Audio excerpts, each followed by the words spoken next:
Bienvenidos todos y todas a Entrevista Ciudadana, el espacio de conversación, análisis político traído a ustedes por los estudios de El Ciudadano. El día de hoy nos acompaña el diputado de la Federación Regionalista Verde Social, Jaime Mulet. ¿Cómo está, diputado?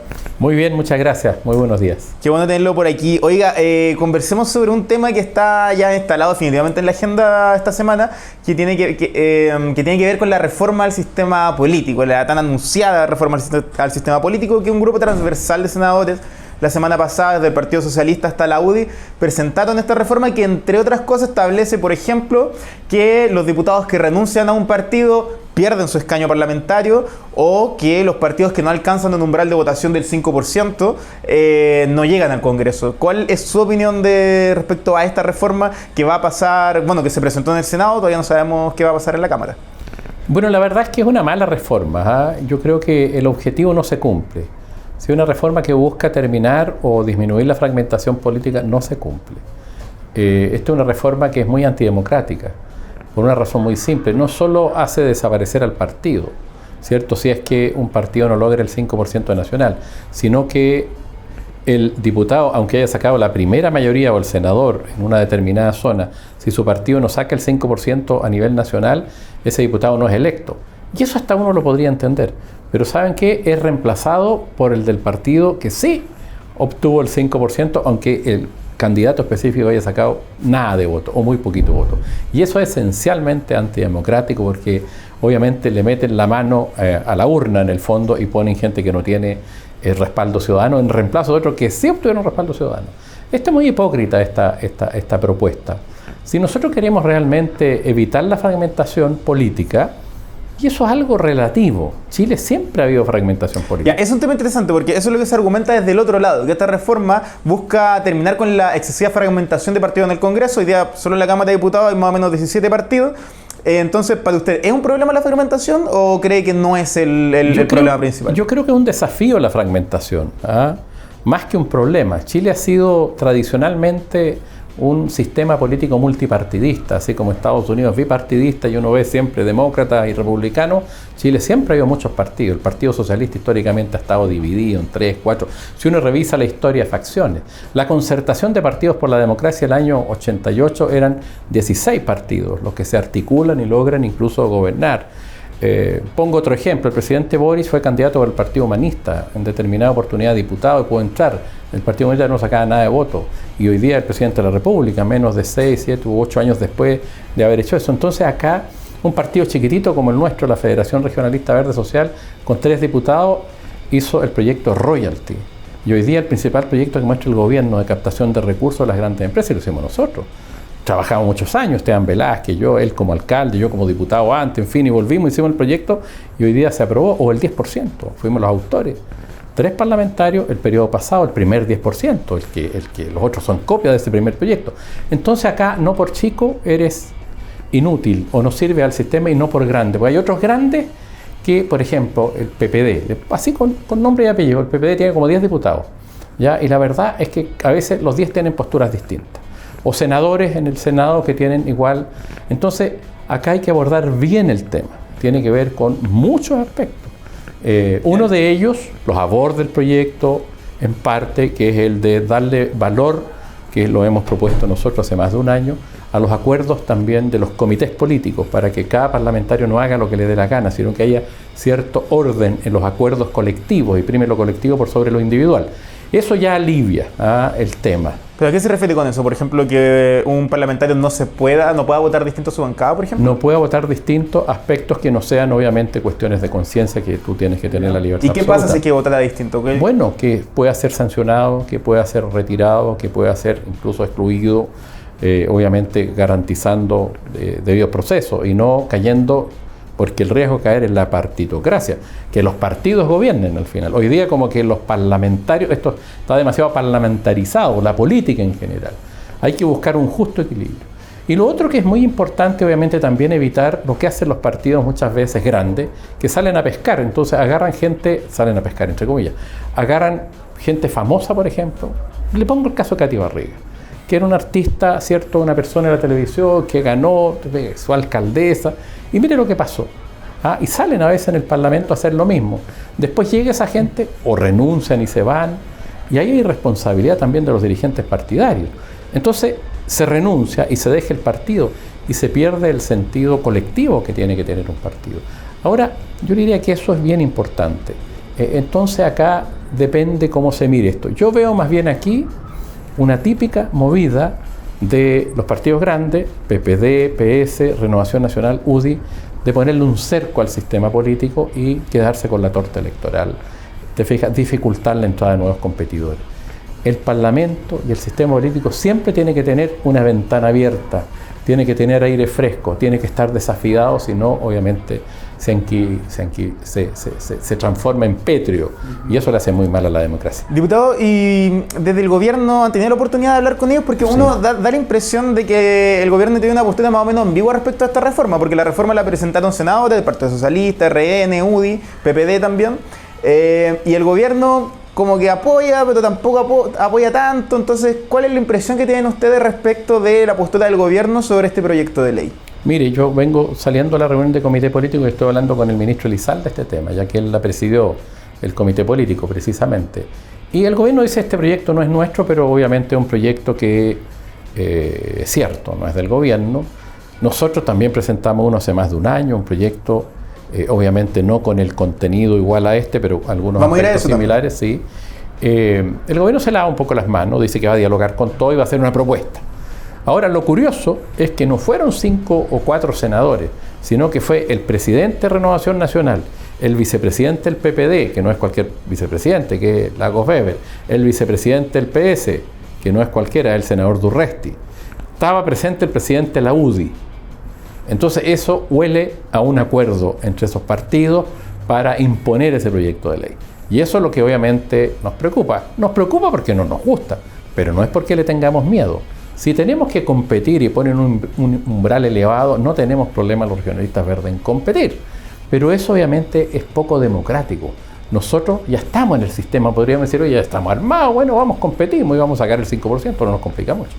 Pero la idea es tener un sistema político abierto, que se aguiree. Siempre es importante estar desafiado, si no tú te anquilosas, te achanchas, perdone la expresión, pero de alguna manera es una expresión vulgar, pero que refleja lo que puede pasar. Y ahí hablando entonces un poco de ese proyecto que usted mencionaba, que presentaron hace unos meses atrás, ¿cuándo fue que se presentó? El año pasado, en abril, un año y medio casi. Ya, entonces, ¿cuáles son las principales problemáticas que aborda este proyecto? Ya que, claro, hay una reforma necesaria del sistema político. Usted dice que no pasa por el tema de la fragmentación. ¿Por qué pasa entonces esa reforma? A ver, porque creo que es importante mantener las distintas propuestas políticas que hay, que son muchas. No solo hay liberales, conservadores, no solo hay socialistas o extra por la izquierda comunista, en fin. Hay otras expresiones políticas hoy día. Por ejemplo, a nosotros nos interesa mucho el regionalismo, la descentralización, la democratización profunda en el territorio, los temas verdes, ecológicos, que dieron formación a la Federación Regionalista Verde. Puede haber partidos nuevos, por ejemplo, que planteen un tema tan importante como la primacía de la tecnología o el promover la inteligencia artificial, en fin, y otros aspectos tecnológicos que están cambiando el mundo y lo están revolucionando. Por ejemplo, yo no cerré las puertas. ¿Qué proponemos nosotros? Nosotros proponemos que, está bien, disminuyamos el número de actores, pero permitamos que los partidos se federen. O sea, tú juntas el partido A con el partido B, con el partido C, para no poner un nombre, y actúan como uno solo. Pero tú dejas esa corriente viva dentro, ¿te fijas? Y no la eliminas y la tiras fuera del sistema político. Entonces, federarse, establecer un umbral que se cumple federados, que te obliga a estar todo el periodo parlamentario respectivo, los 4 años, después te podéis salir o no, pero te comprometes a trabajar el periodo presidencial parlamentario, que en Chile dura 4 años, y permite tener las corrientes vivas.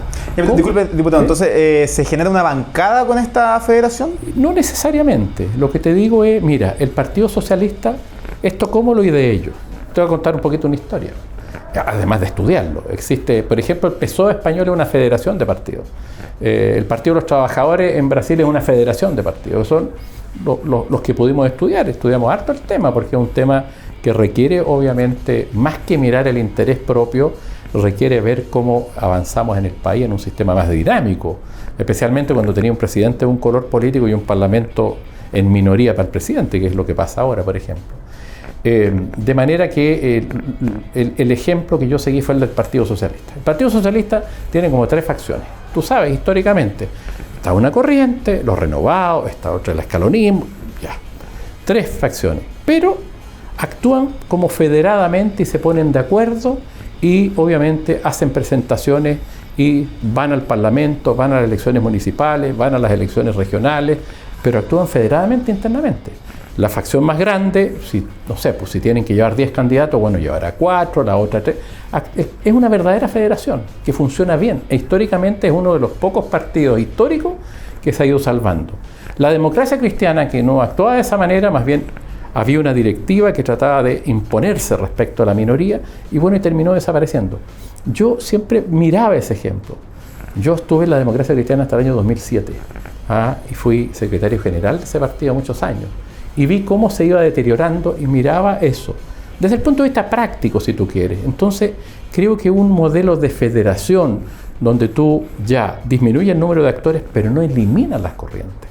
No le cierras la puerta a alguien que puede llegar, que va a llegar pequeño a lo mejor y va a poder crecer. O sea, tiene que respirarse la democracia. Esto no puede cerrarse. Yo creo que un proyecto, el nuestro, mucho mejor que el que proponen los senadores. Y además plantea obviamente la sanción al que se va después que es elegido, ¿cierto? ¿Usted está de acuerdo con la pérdida de escaño parlamentario en caso de renuncia? Claro, porque tú llegas eres elegido parlamentario y no te puedes ir. En nuestro proyecto planteamos que si se va el primer año, pierde el escaño. Pero si se va después, porque tampoco podía obligar a la gente a estar toda la vida en un partido, se eleva el costo de alguna manera. Se hace perder asignaciones a la bancada. Yo lo propongo de esa manera, porque creo que tampoco tú puedes tener a alguien amarrado en un partido, pero el primer año tenéis que por lo menos estar en el partido donde te elegiste. Y lo otro, propongo también que los acuerdos de comité, en ese proyecto está así, bien regulado, tengan el carácter de obligatorios en determinadas materias. Yo he visto, por ejemplo, cosas tan burdas ahora como que hay diputados, por ejemplo, de nuestro pacto oficialista, que para votar por Carol Cariola para la presidencia de la Cámara le exigían a ella, y me conta, oye, mira, tenéis que entregarme la presidencia de la comisión o el cupo en la comisión tanto, o sea, una cosa realmente burda. Y evidentemente eso le está haciendo mucho daño a la democracia. Diputado, entonces el proyecto que hoy día está anunciado ya por los senadores, ¿usted en este momento lo votaría en contra? Yo lo votaría en contra, así como está ese proyecto de ley, porque es antidemocrático, no porque le tenga miedo, porque dice, los partidos chicos. Hubo una articulista que hablaba igual, partido Callampa, la señora Paula Escobar, que escribió una columna el día de ayer en La Tercera y que la presidenta de nuestro partido le contestó en una carta al director que publicó. Y la verdad es que se ponen al servicio, impresionante, de los grandes partidos, un poco reeditando esta idea del duopolio.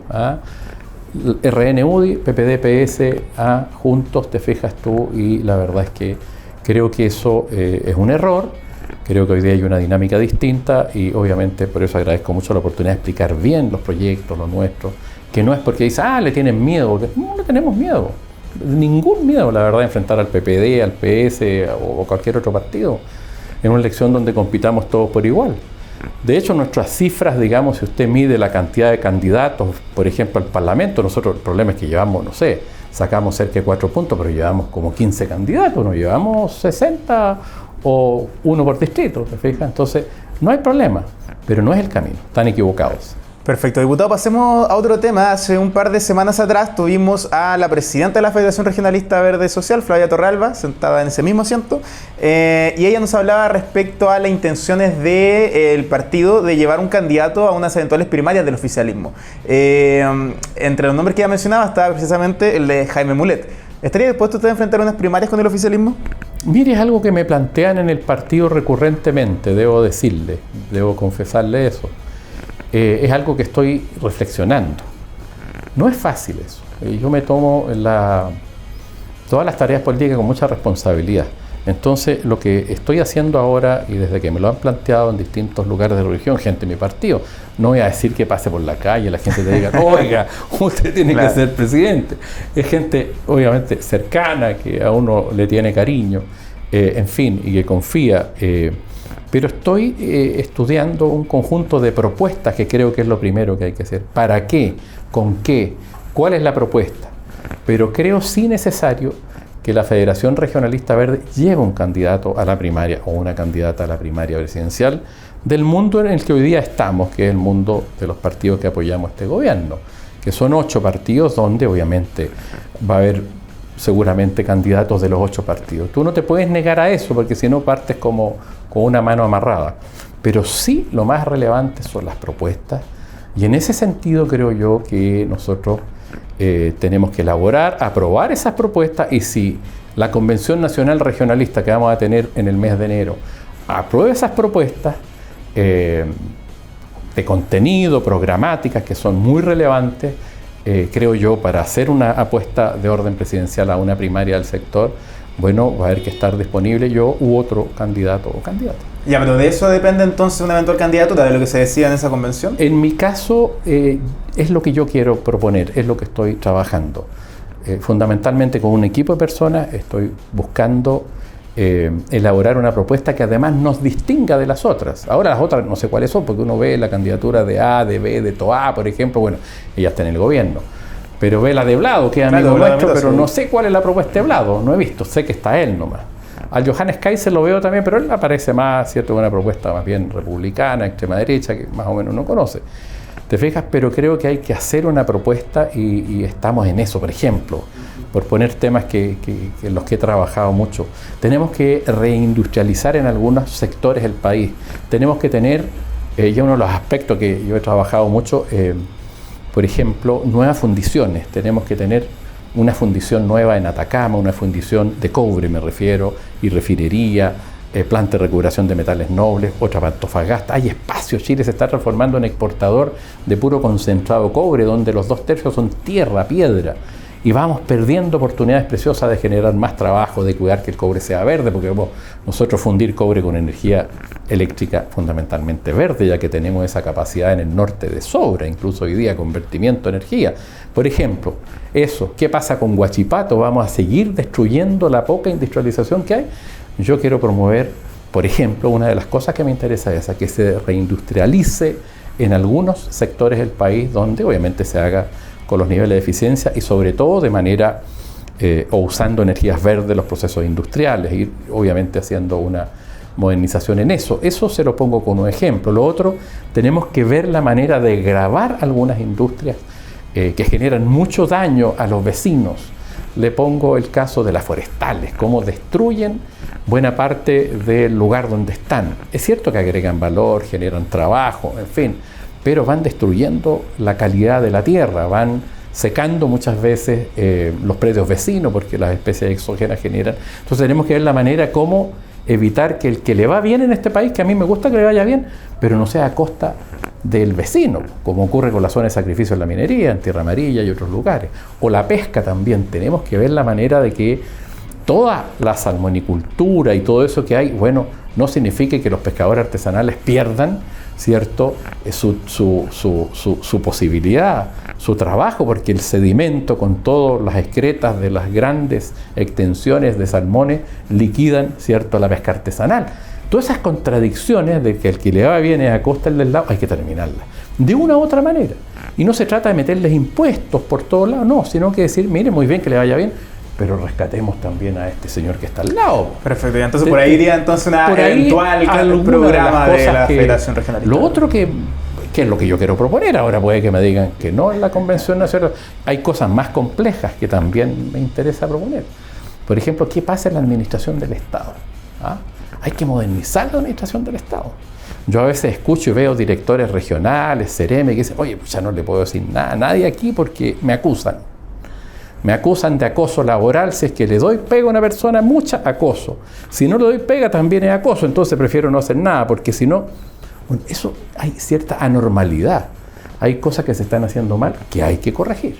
Respetar los derechos de los trabajadores y trabajadoras, pero bueno, ver también que no haya abuso. Y hay un problema dentro de la administración del Estado en general. Perfecto. Diputado, le quería, perdón que le cambie de tema, pero es que quería preguntarle también por otra cuestión que mencionó Flavia Torralba ese día en la entrevista, que tenía que ver con la candidatura de Alejandro Navarro en la región del Biobío, que ella mencionaba que los partidos del oficialismo no estaban muy entusiasmados haciéndole campaña a Alejandro Navarro de cara a la segunda vuelta en esa región. ¿Qué análisis tienen usted en lo particular respecto a la derrota que sufrió Navarro allá en la región?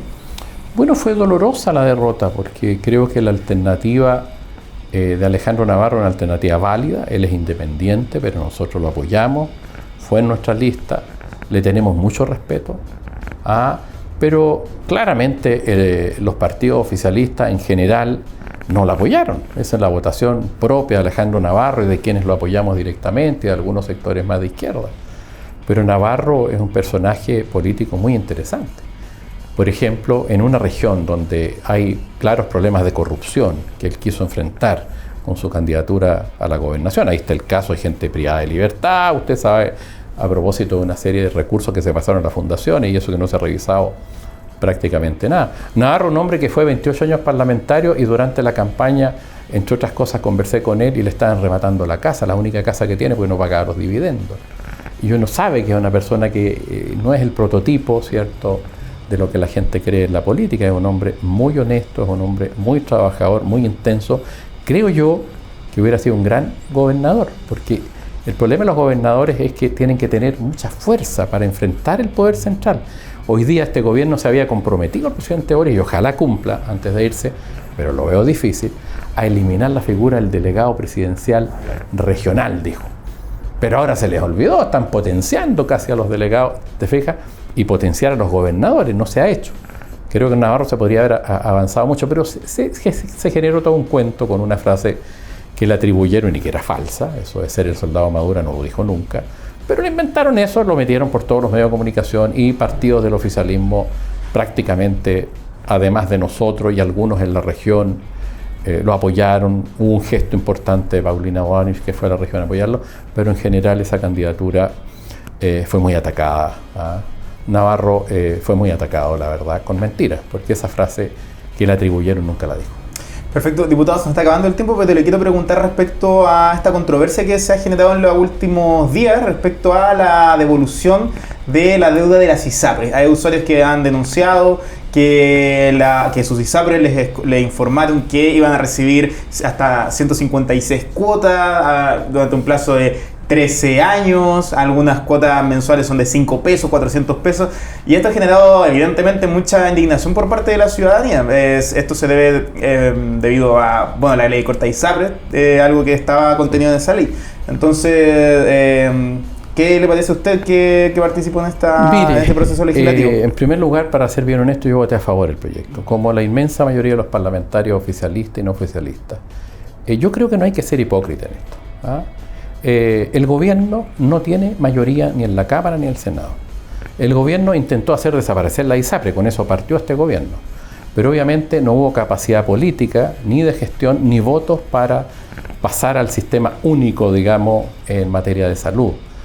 Un sistema común del 7% para todos los chilenos y chilenas que estaba en la propuesta.